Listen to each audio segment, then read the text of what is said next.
السلام علیکم۔ سبق نمبر 23 بر اعظم یوروپ کانٹیننٹ یوروپ سماجی سائنس 6ویں جماعت نوٹس پارٹ 2۔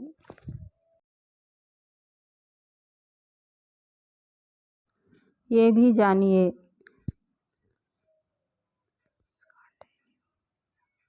اسکانڈینیویا شمالی یوروپ کا حصہ ہے جس میں فن لینڈ، ناروے اور سویڈن شامل ہیں۔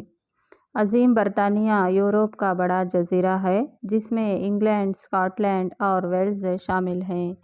شمالی آئرلینڈ کو جوڑنے سے وہ UK متحدہ حکومت بن جاتی ہے۔ تقریباً 500 سال سے بھی زائد زمانے سے یوروپ دنیا کا دل کہلاتا ہے۔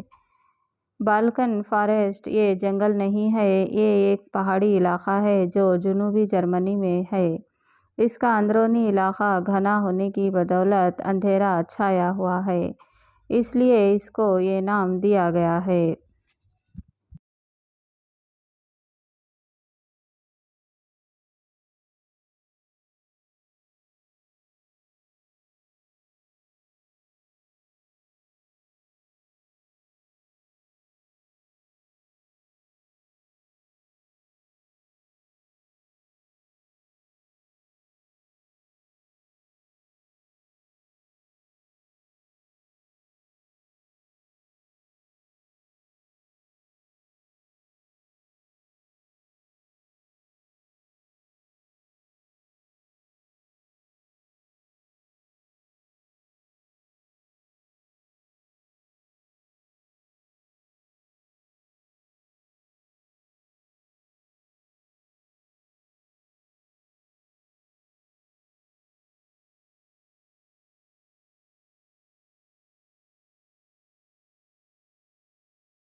مشقیں: خالی جگہوں کو مناسب الفاظ سے پر کریں۔ یوروپ کو ایشیا کا جزیرہ نما کہا جاتا ہے۔ یوروپ کا اہم پہاڑ ماؤنٹ ایلبورز ہے۔ یوروپ کی آب و ہوا پر اثر انداز ہونے والا سیلاب خلیجی دریائی سیلاب ہے۔ یوروپ کی اہم فصل گیہوں ہے۔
مندرجہ ذیل سوالات کے جوابات لکھیں۔ پہلا سوال: یوروپ کا محل وقوع بتلائیے۔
محل وقوع رقبہ اور جغرافیائی حالات۔ محل وقوع یورپ 10 ڈگری مغرب سے 60 ڈگری مشرقی طول بلد اور 36 ڈگری شمال سے 72 ڈگری شمالی عرض بلد کے درمیان واقع ہے۔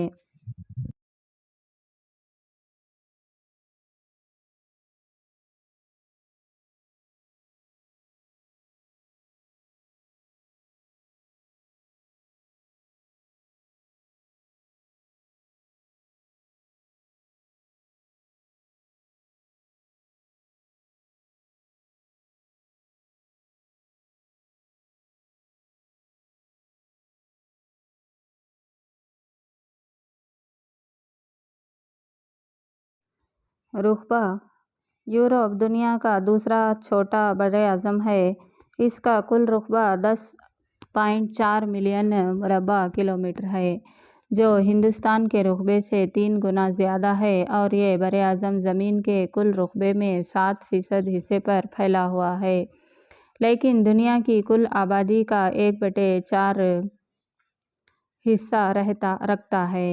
جغرافیائی صورتحال یورپ ایشیا کا ایک جزیرہ نما ہے۔ یہ براعظم 3 طرف پانی سے گھرا ہوا ہے۔ شمال میں بیرنٹ سمندر، مغرب میں بحر اوقیانوس اور جنوب میں بحر روم ہے۔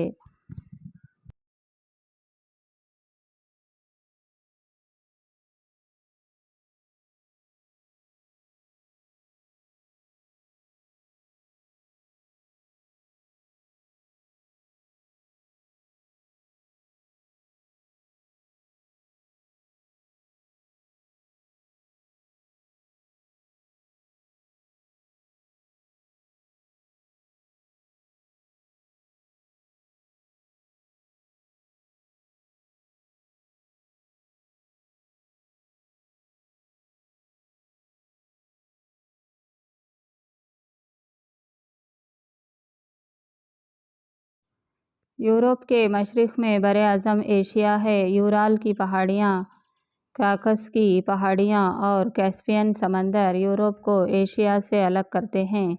اس کے جنوب میں براعظم افریقہ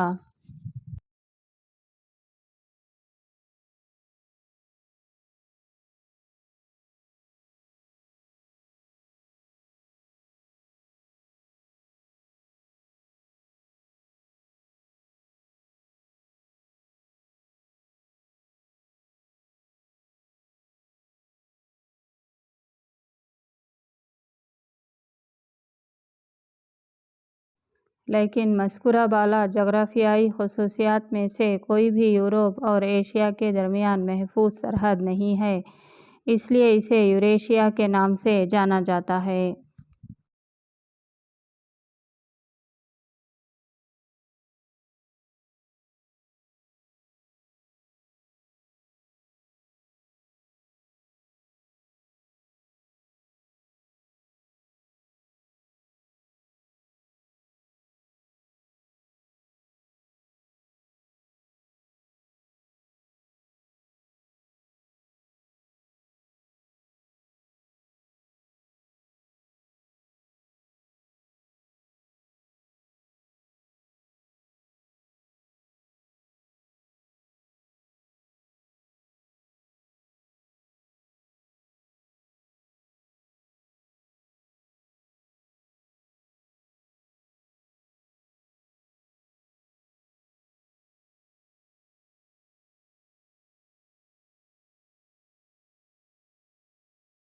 دوسرا سوال: یورپ کے طبی یا قدرتی خطے بتلائیے۔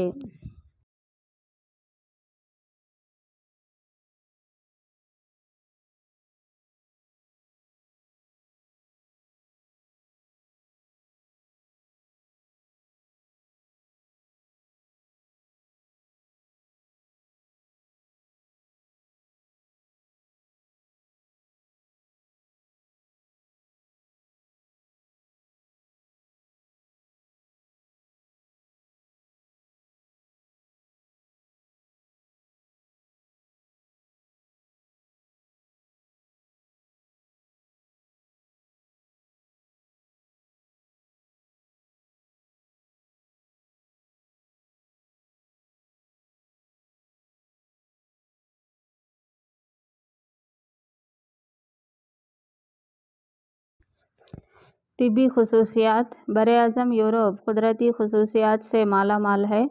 اس براعظم کے مغربی اور جنوبی علاقوں میں پہاڑ، گھاٹیاں، وادیاں اور چھوٹے میدان ہیں، لیکن اس براعظم کا بڑا مشرقی حصہ مستحکم زمین پر مشتمل ہے۔ تھوڑا یہاں وہاں تبدیلیاں نظر آتی ہیں۔ براعظم یورپ کی سب سے بلند پہاڑی چوٹی کاکاس پہاڑی علاقے میں ماؤنٹ ایلبرز چوٹی 5633 میٹر ہے۔ سب سے گہرا نشیبی حصہ بحر کیسپیئن ہے۔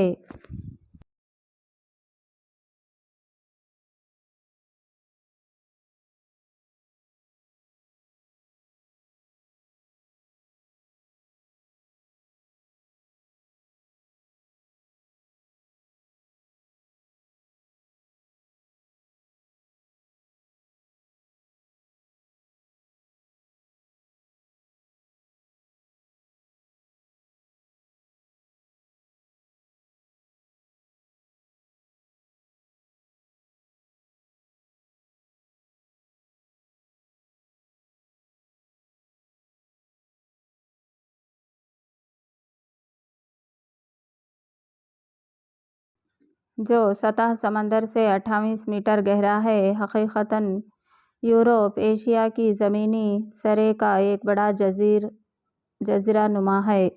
اس براعظم میں کئی جزیرہ نما ہیں، مثلاً اسکانڈینیویا، آئیبیریا، جیٹلینڈ، بالکن وغیرہ۔ اس لیے یورپ کو جزیرہ نماؤں کا جزیرہ نما کہتے ہیں۔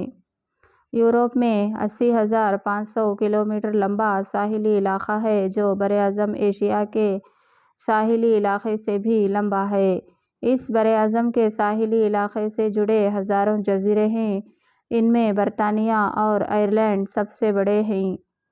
شیٹ لینڈ، فیروز اور کینی، سسلی، سارڈینیا، کورسیک، کریٹ اور چانل جزیرہ یہ دوسرے اہم جزائر ہیں۔ طبی تقسیم۔ طبی خصوصیات کی بنا پر یورپ کو 4 اہم حصوں میں تقسیم کیا گیا ہے۔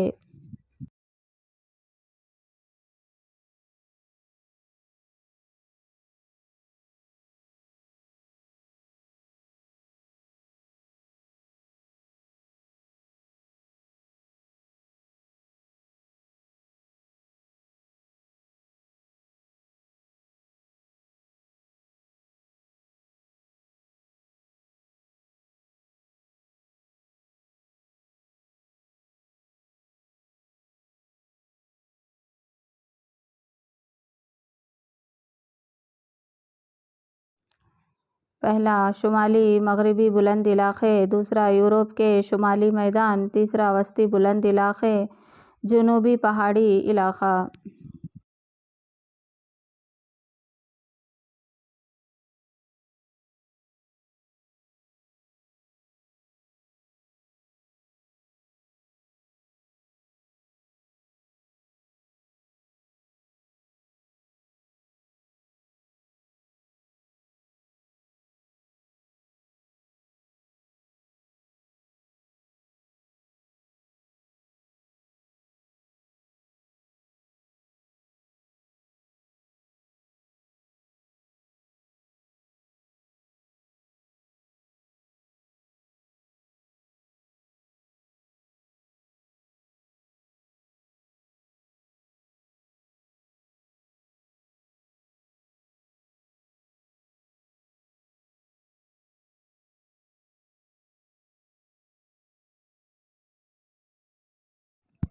شمالی مغربی بلند علاقے۔ یہ قدرتی علاقے قدیم پہاڑی سلسلے جیسے فن لینڈ، سویڈن، ناروے کے ساتھ ساتھ آئس لینڈ اور برطانیہ تک پھیلے ہوئے ہیں۔ یہ اوشیشس پہاڑ ہماندی کے گلیشیئر سے بھی اس کی بلندی کم ہے۔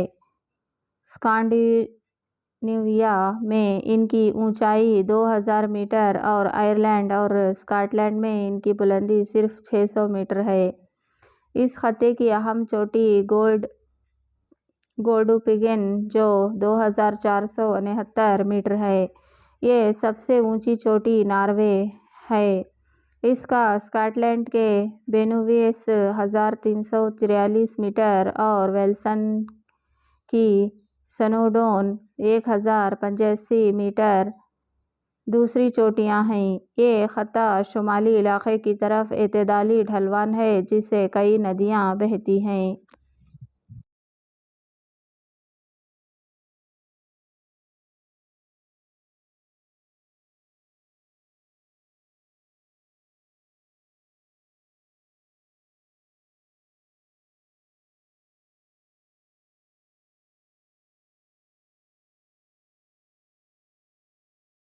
یورپ کے شمالی میدان۔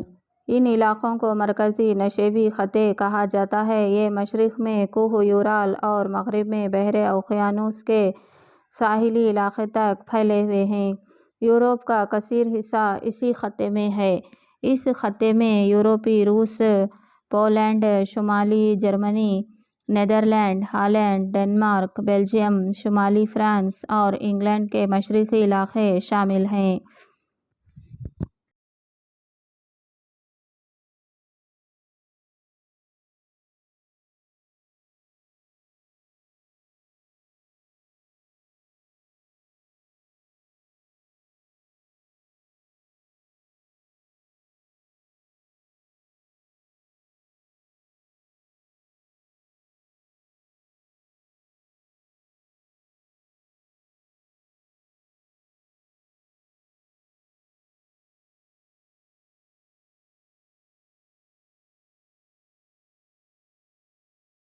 اس خطے کا مشرقی حصہ بہت پھیلا ہوا ہے اور مغرب کا حصہ تنگ ہے۔ نیدرلینڈ اور بیلجیم ملکوں کے چند میدان سطح سمندر سے نیچے ہیں۔ یہ میدانی علاقے یہاں بہنے والی ندیوں کے تلچھٹ جمع ہونے کی وجہ سے ہیں۔ یہ ہندوستان کے گنگا اور سندھ کے میدانوں کی طرح ہموار نہیں ہیں۔ کچھ حصوں میں میدانی علاقے معتدل طور پر ڈھلوان ہیں جبکہ کچھ پہاڑی علاقوں سے اور پہاڑی سلسلوں سے الگ ہوئے ہیں۔ یہاں پر دنیا کی سب سے زرخیز زراعتی زمین ہے۔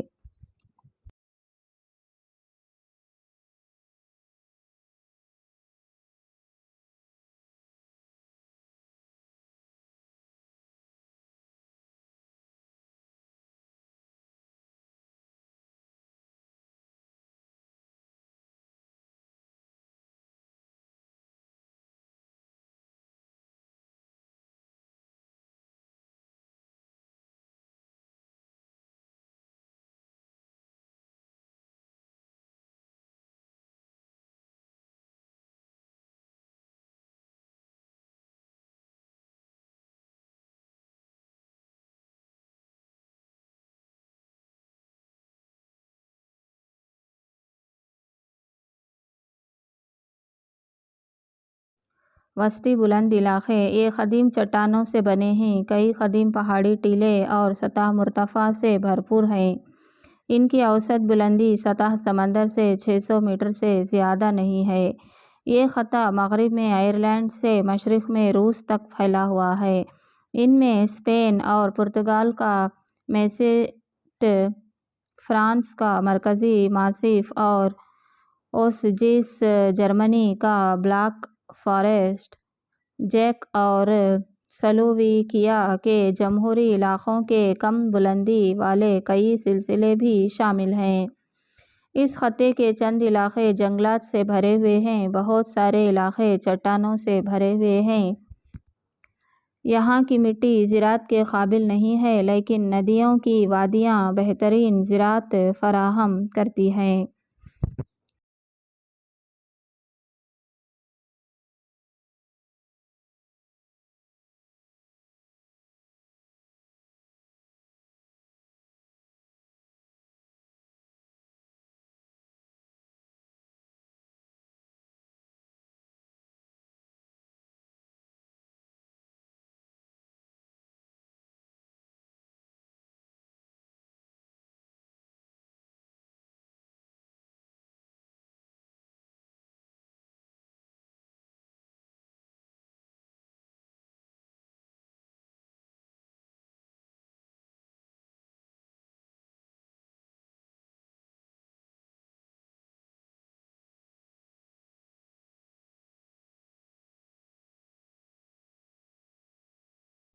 جنوبی پہاڑی علاقہ، اس خطے کو آلپائن کا کوہستانی علاقہ بھی کہا جاتا ہے۔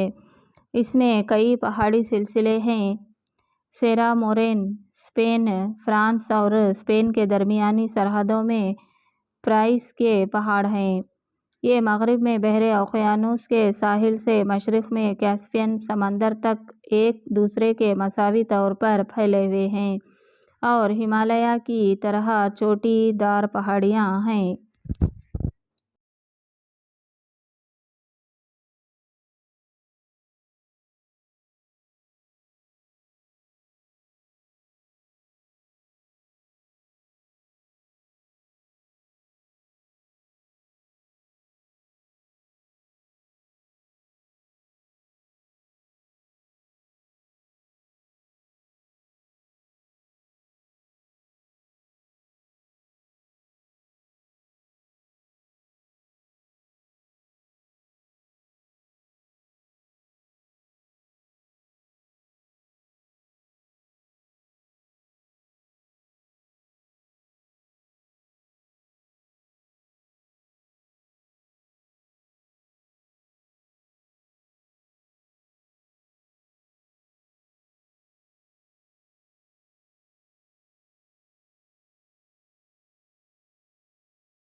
اس خطے میں آلپس کی پہاڑیاں اہم ہیں۔ اس کی سب سے بلند چوٹی ماؤنٹ بلانک 4807 میٹر ہے۔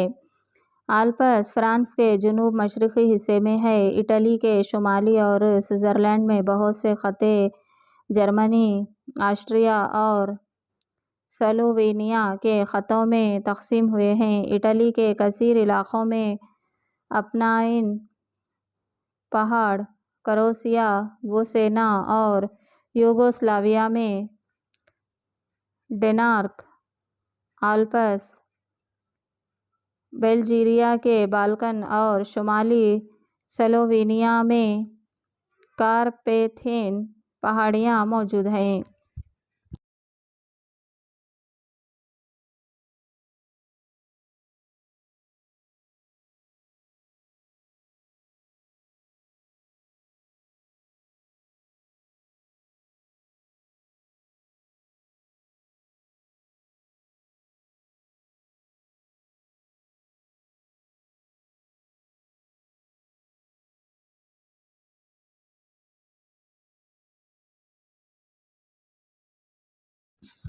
تیسرا سوال، یورپ کی آب و ہوا کے اہم خطے کون سے ہیں؟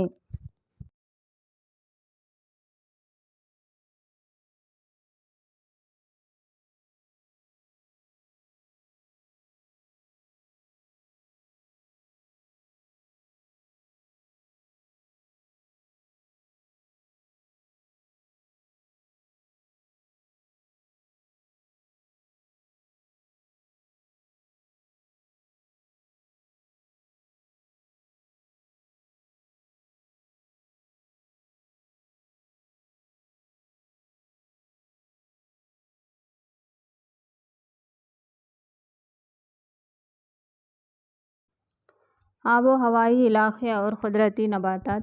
اس براعظم کا زائد حصہ منطقہ معتدلہ کی آب و ہوا والا خطہ ہے۔ اس کو خوشگوار آب و ہوا بھی کہا جاتا ہے۔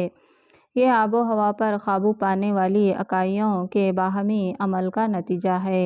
یہ اکائیاں عرض بلد، طبی خصوصیات، ہوائیں اور مقامات ہیں۔ تاہم پورے براعظم میں بحر اوقیانوس میں چلنے والی ہوائیں براعظم کی آب و ہوا کو بہت زیادہ متاثر کرتی ہیں۔ اس کی واحد وجہ گرم ہوائیں، خلیجی، دریائی سیلاب اور زوردار مغربی ہوائیں ہیں۔ عام طور پر شمالی یورپ میں طویل سرما ہوتا ہے تو جنوبی یورپ میں تھوڑا گرم ہوتا ہے۔ اس کے علاوہ مغربی یورپ کے مقابلہ مشرقی یورپ میں سردیاں طویل اور سرد ہوتی ہیں جبکہ گرمیاں مختصر اور گرم ہوتی ہیں۔ آب و ہوا کے علاقے۔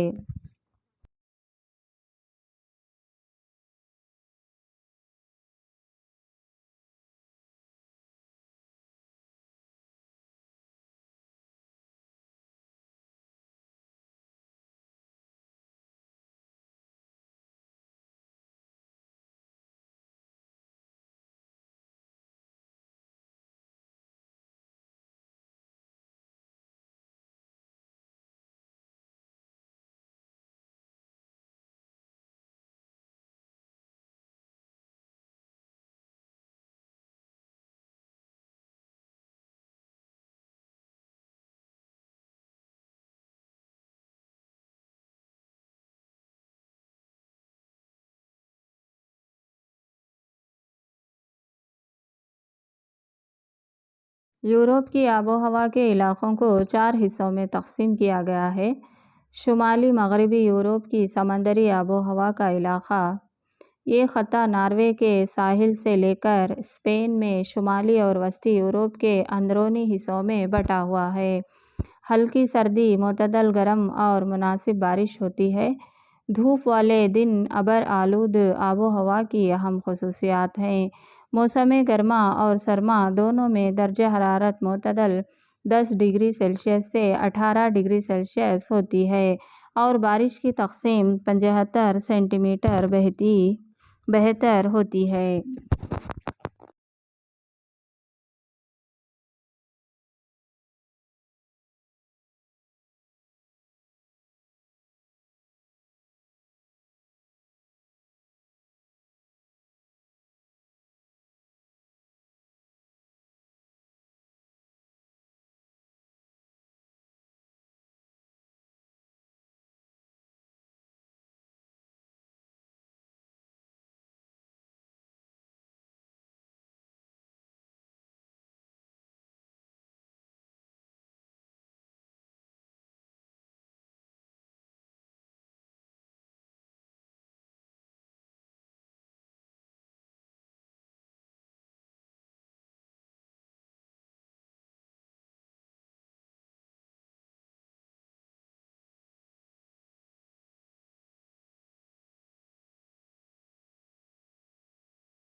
دوسرا، براعظمی آب و ہوا کے علاقے۔